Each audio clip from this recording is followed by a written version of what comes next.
The great Pullman was whirling onward with such dignity of motion that a glance from the window seemed simply to prove that the plains of Texas were pouring eastward. Vast flats of green grass, dull-hued spaces of mesquite and cactus, little groups of frame houses, woods of light and tender trees, all were sweeping into the east, sweeping over the horizon, a precipice. A newly married pair had boarded this coach at San Antonio. The man's face was reddened from many days in the wind and sun, and a direct result of his new black clothes was that his brick-colored hands were constantly performing in a most conscious fashion. From time to time he looked down respectfully at his attire. He sat with a hand on each knee, like a man waiting in a barber's shop. The glances he devoted to other passengers were furtive and shy. The bride was not pretty, nor was she very young. She wore a dress of blue cashmere, with small reservations of velvet here and there and with steel buttons abounding. She continually twisted her head to regard her puff sleeves, very stiff, straight, and high. They embarrassed her. It was quite apparent that she had cooked, and that she expected to cook, dutifully. The blushes caused by the careless scrutiny of some passengers as she had entered the car were strange to see upon this plain, underclass countenance, which was drawn in placid, almost emotionless lines. They were evidently very happy. "Ever been in a parlor car before?" he asked, smiling with delight. "No," she answered, "I never was." "It's fine, ain't it?" "Great. And then after a while we'll go forward to the diner and get a big layout? Finest meal in the world. Charge $1. "Oh, do they?" cried the bride. "Charge $1? Why, that's too much, for us, ain't it, Jack?" "Not this trip, anyhow," he answered bravely. "We're going to go the whole thing." Later, he explained to her about the trains. "You see, it's 1,000 miles from one end of Texas to the other, and this train runs right across it and never stops but 4 times. He had the pride of an owner. He pointed out to her the dazzling fittings of the coach, and in truth her eyes opened wider as she contemplated the sea-green figured velvet, the shining brass, silver, and glass, the wood that gleamed as darkly brilliant as the surface of a pool of oil. At one end a bronze figure sturdily held a support for a separated chamber, and at convenient places on the ceiling were frescoes in olive and silver. To the minds of the pair, their surroundings reflected the glory of their marriage that morning in San Antonio. This was the environment of their new estate, and the man's face in particular beamed with an elation that made him appear ridiculous to the negro porter. This individual at times surveyed them from afar with an amused and superior grin. On other occasions he bullied them with skill in ways that did not make it exactly plain to them that they were being bullied. He subtly used all the manners of the most unconquerable kind of snobbery. He oppressed them, but of the suppression they had small knowledge, and they speedily forgot that infrequently a number of travelers covered them with stares of derisive enjoyment. Historically there was supposed to be something infinitely humorous in their situation. "We are doing Yellow Sky at 3:42, he said, looking tenderly into her eyes. "Oh, are we?" she said, as if she had not been aware of it. To evince surprise at her husband's statement was part of her wifely amiability. She took from a pocket a little silver watch, and as she held it before her and stared at it with a frown of attention, the new husband's face shone. "I bought it in San Antonio from a friend of mine," he told her gleefully. "It's 17 minutes past 12, she said, looking up at him with a kind of shy and clumsy coquetry. A passenger, noting this play, grew excessively sardonic, and winked at himself in one of the numerous mirrors. At last they went to the dining car. 2 rows of negro waiters, in glowing white suits, surveyed their entrance with the interest and also the equanimity of men who had been forewarned. The pair fell to the lot of a waiter who happened to feel pleasure in steering them through their meal. He viewed them with the manner of a fatherly pilot, his countenance radiant with benevolence. The patronage, entwined with the ordinary deference, was not plain to them. And yet, as they returned to their coach, they showed in their faces a sense of escape. To the left, miles down a long purple slope, was a little ribbon of mist where moved the keening Rio Grande. The train was approaching it at an angle, and the apex was yellow sky. Presently it was apparent that, As the distance from Yellow Sky grew shorter, the husband became commensurately restless. His brick-red hands were more insistent in their prominence. Occasionally he was even rather absent-minded and far away when the bride leaned forward and addressed him. As a matter of truth, Jack Potter was beginning to find the shadow of a deed weigh upon him like a leaden slab. He, the town marshal of Yellow Sky, a man known, liked, and feared in his corner, a prominent person, had gone to San Antonio to meet a girl he believed he loved, and there, after the usual prayers, had actually induced her to marry him, without consulting Yellow Sky for any part of the transaction. He was now bringing his bride before an innocent and unsuspecting community. Of course, people in Yellow Sky married as it pleased them, in accordance with a general custom, but such was Potter's thought of his duty to his friends, or of their idea of his duty, or of an unspoken form which does not control men in these matters, that he felt he was heinous. He had committed an extraordinary crime. Face to face with this girl in San Antonio, and spurred by his sharp impulse, he had gone headlong over all the social hedges. At San Antonio he was like a man hidden in the dark. A knife to sever any friendly duty, any form, was easy to his hand in that remote city.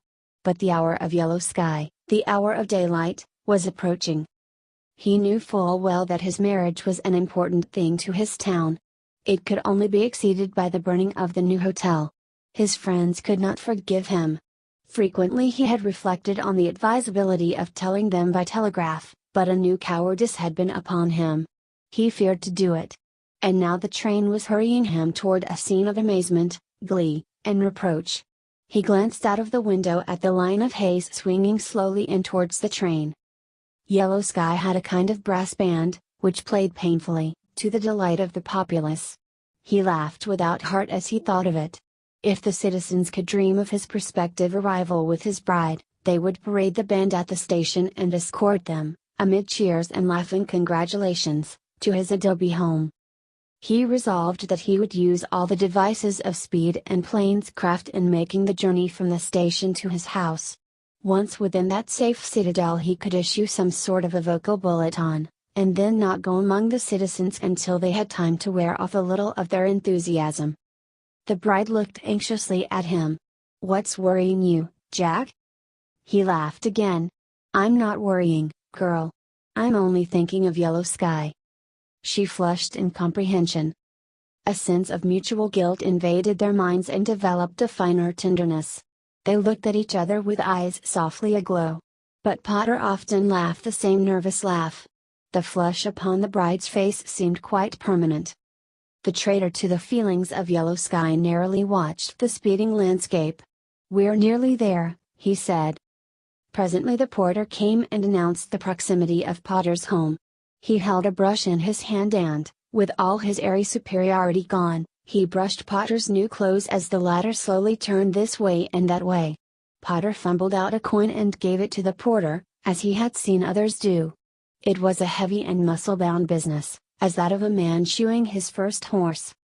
The porter took their bag, and as the train began to slow they moved forward to the hooded platform of the car. Presently the two engines and their long string of coaches rushed into the station of Yellow Sky. "They have to take water here," said Potter, from a constricted throat and in mournful cadence, as one announcing death. Before the train stopped, his eye had swept the length of the platform, and he was glad and astonished to see there was none upon it but the station agent, who, with a slightly hurried and anxious air, was walking toward the water tanks. When the train had halted, the porter alighted first and placed in position a little temporary step. "Come on, girl," said Potter hoarsely. As he helped her down they each laughed on a false note. He took the bag from the Negro, and bade his wife cling to his arm. As they slunk rapidly away, his hangdog glance perceived that they were unloading the two trunks, and also that the station agent far ahead near the baggage car had turned and was running toward him, making gestures. He laughed, and groaned as he laughed, when he noted the first effect of his marital bliss upon Yellow Sky. He gripped his wife's arm firmly to his side, and they fled. Behind them the porter stood chuckling fatuously. 2. The California Express on the Southern Railway was due at Yellow Sky in 21 minutes. There were 6 men at the bar of the Weary Gentleman Saloon. One was a drummer who talked a great deal and rapidly, 3 were Texans who did not care to talk at that time, and 2 were Mexican sheep herders who did not talk as a general practice in the Weary Gentleman Saloon. The barkeeper's dog lay on the boardwalk that crossed in front of the door. His head was on his paws, and he glanced drowsily here and there with the constant vigilance of a dog that is kicked on occasion. Across the sandy street were some vivid green grass plots, so wonderful in appearance amid the sands that burned near them in a blazing sun that they caused a doubt in the mind. They exactly resembled the grass mats used to represent lawns on the stage. At the cooler end of the railway station a man without a coat sat in a tilted chair and smoked his pipe. The fresh-cut bank of the Rio Grande circled near the town, and there could be seen beyond it a great, plum-colored plain of mesquite. Save for the busy drummer and his companions in the saloon, Yellow Sky was dozing. The newcomer leaned gracefully upon the bar, and recited many tales with the confidence of a bard who has come upon a new field. And at the moment that the old man fell downstairs with the bureau in his arms, the old woman was coming up with 2 scuttles of coal, and, of course, the drummer's tale was interrupted by a young man who suddenly appeared in the open door. He cried, "Scratchy Wilson's drunk, and has turned loose with both hands." The 2 Mexicans at once set down their glasses and faded out of the rear entrance of the saloon. The drummer, innocent and jocular, answered, "All right, old man. S'pose he has. Come in and have a drink, anyhow." But the information had made such an obvious cleft in every skull in the room that the drummer was obliged to see its importance. All had become instantly solemn. "Say," said he, mystified, "what is this?" His 3 companions made the introductory gesture of eloquent speech, but the young man at the door forestalled them. "It means, my friend," he answered, as he came into the saloon, "that for the next 2 hours this town won't be a health resort." The barkeeper went to the door and locked and barred it. Reaching out of the window, he pulled in heavy wooden shutters and barred them. Immediately a solemn, chapel-like gloom was upon the place. The drummer was looking from one to another. "But, say," he cried, "what is this, anyhow? You don't mean there is going to be a gunfight?" "Don't know whether there'll be a fight or not," answered one man grimly. "But there'll be some shootin', some good shootin'." The young man who had warned them waved his hand. "Oh, there'll be a fight fast enough if anyone wants it. Anybody can get a fight out there in the street. There's a fight just waiting." The drummer seemed to be swayed between the interest of a foreigner and a perception of personal danger. "What did you say his name was?" he asked. "Scratchy Wilson," they answered in chorus. "And will he kill anybody? What are you going to do? Does this happen often? Does he rampage around like this once a week or so? Can he break in that door?" "No, he can't break down that door," replied the barkeeper. "He's tried it 3 times. But when he comes you'd better lay down on the floor, stranger. He's dead sure to shoot at it, and a bullet may come through." Thereafter the drummer kept a strict eye upon the door. The time had not yet been called for him to hug the floor, but, as a minor precaution, he sidled near to the wall. "Will he kill anybody?" he said again. The men laughed low and scornfully at the question. "He's out to shoot, and he's out for trouble. Don't see any good in experimentin' with him." "But what do you do in a case like this? What do you do?" A man responded, "Why, he and Jack Potter." "But," in chorus, the other men interrupted, "Jack Potter's in San Anton." "Well, who is he? What's he got to do with it?" "Oh, he's the town marshal. He goes out and fights Scratchy when he gets on one of these tiers." "Wow," said the drummer, mopping his brow. "Nice job he's got." The voices had toned away to mere whisperings.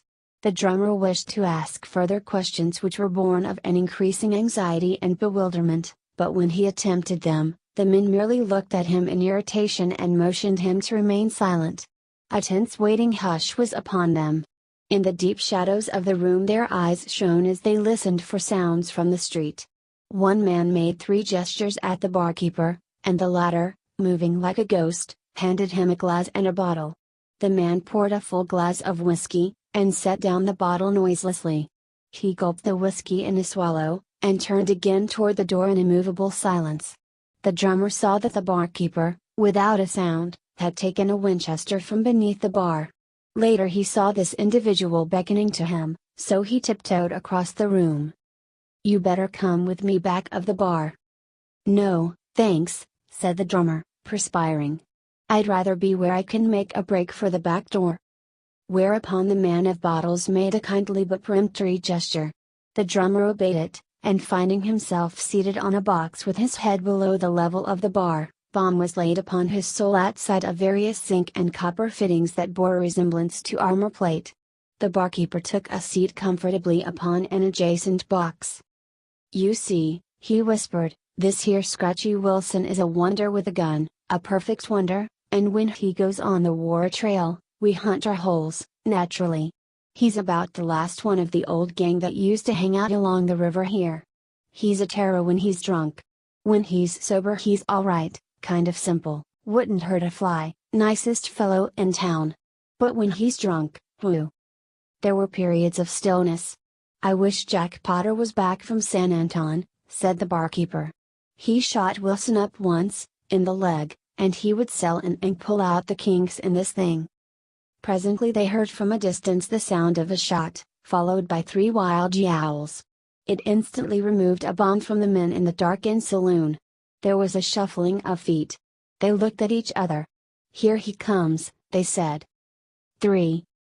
A man in a maroon-colored flannel shirt, which had been purchased for purposes of decoration and made, principally, by some Jewish women on the east side of New York, rounded a corner and walked into the middle of the main street of Yellow Sky. In either hand the man held a long, heavy, blue-black revolver. Often he yelled, and these cries rang through a semblance of a deserted village, shrilly flying over the roofs in a volume that seemed to have no relation to the ordinary vocal strength of a man. It was as if the surrounding stillness formed the arch of a tomb over him. These cries of ferocious challenge rang against walls of silence. And his boots had red tops with gilded imprints, of the kind beloved in winter by little sledding boys on the hillsides of New England. The man's face flamed in a rage begot of whiskey. His eyes, rolling and yet keen for ambush, hunted the still doorways and windows. He walked with the creeping movement of the midnight cat. As it occurred to him, he roared menacing information. The long revolvers in his hands were as easy as straws, they were moved with an electric swiftness. The little fingers of each hand played sometimes in a musician's way. Plain from the low collar of the shirt, the cords of his neck straightened and sank, as passion moved him. The only sounds were his terrible invitations. The Commodores preserved their demeanor at the passing of this small thing in the middle of the street. There was no offer of fight, no offer of fight. The man called to the sky. There were no attractions. He bellowed and fumed and swayed his revolvers here and everywhere. The dog of the barkeeper of the Weary Gentleman's Saloon had not appreciated the advance of events. He yet lay dozing in front of his master's door. At sight of the dog, the man paused and raised his revolver humorously. At sight of the man, the dog sprang up and walked diagonally away, with a sullen head, and growling. The man yelled, and the dog broke into a gallop. As it was about to enter an alley, there was a loud noise, a whistling, and something spat the ground directly before it. The dog screamed, and, wheeling in terror, galloped headlong in a new direction. Again there was a noise, a whistling, and sand was kicked viciously before it. Fear-stricken, the dog turned and flurried like an animal in a pen. The man stood laughing, his weapons at his hips. Ultimately the man was attracted by the closed door of the Weary Gentleman's Saloon. He went to it, and hammering with a revolver, demanded drink. The door remaining imperturbable, he picked a bit of paper from the walk and nailed it to the framework with a knife. He then turned his back contemptuously upon this popular resort, and walking to the opposite side of the street, and spinning there on his heel quickly and lithely, fired at the bit of paper. He missed it by a half-inch. He swore at himself, and went away. Later, he comfortably fusilladed the windows of his most intimate friend. The man was playing with this town. It was a toy for him. But still there was no offer of fight. The name of Jack Potter, his ancient antagonist, entered his mind, and he concluded that it would be a glad thing if he should go to Potter's house and by bombardment induce him to come out and fight. He moved in the direction of his desire, chanting Apache Scout music. When he arrived at it, Potter's house presented the same still front as had the other adobes. Taking up a strategic position, the man howled a challenge. But this house regarded him as might a great stone god. It gave no sign. After a decent wait, the man howled further challenges, mingling with them wonderful epithets. Presently there came the spectacle of a man churning himself into deepest rage over the immobility of a house. He fumed at it as the winter wind attacks a prairie cabin in the north. To the distance there should have gone the sound of a tumult like the fighting of 200 Mexicans. As necessity bade him, he paused for breath or to reload his revolvers. 4. Potter and his bride walked sheepishly and with speed. Sometimes they laughed together shamefacedly and low. "Next corner, dear," he said finally. They put forth the efforts of a pair walking boat against a strong wind.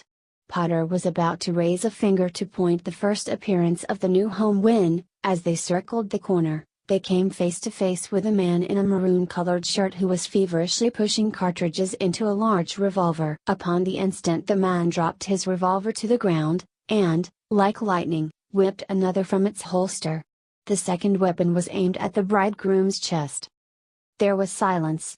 Potter's mouth seemed to be merely a grave for his tongue.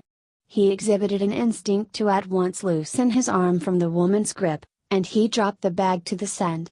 As for the bride, her face had gone as yellow as old cloth. She was a slave to hideous rites gazing at the apparitional snake. The two men faced each other at a distance of 3 paces. He of the revolver smiled with a new and quiet ferocity. "Tried to sneak up on me," he said. "Tried to sneak up on me." His eyes grew more baleful. As Potter made a slight movement, the man thrust his revolver venomously forward. "No, don't you do it, Jack Potter. Don't you move a finger toward a gun just yet. Don't you move an eyelash. The time has come for me to settle with you, and I'm going to do it my own way and loaf along with no interferin'. So if you don't want a gun bent on you, just mind what I tell you." Potter looked at his enemy. "I ain't got a gun on me, Scratchy," he said. "Honest, I ain't." He was stiffening and steadying, but yet somewhere at the back of his mind a vision of the Pullman floated, the sea-green figured velvet, the shining brass, silver, and glass, the wood that gleamed as darkly brilliant as the surface of a pool of oil, all the glory of the marriage, the environment of the new estate. "You know I fight when it comes to fighting, Scratchy Wilson, but I ain't got a gun on me. You'll have to do all the shooting yourself." His enemy's face went livid. He stepped forward and lashed his weapon to and fro before Potter's chest. "Don't you tell me you ain't got no gun on you, you whelp. Don't tell me no lie like that. There ain't a man in Texas ever seen you without no gun. Don't take me for no kid." His eyes blazed with light, and his throat worked like a pump. "I ain't talking you for no kid," answered Potter. His heels had not moved an inch backward. "I'm talking you for a fool. I tell you I ain't got a gun, and I ain't. If you're going to shoot me up, you better begin now. You'll never get a chance like this again."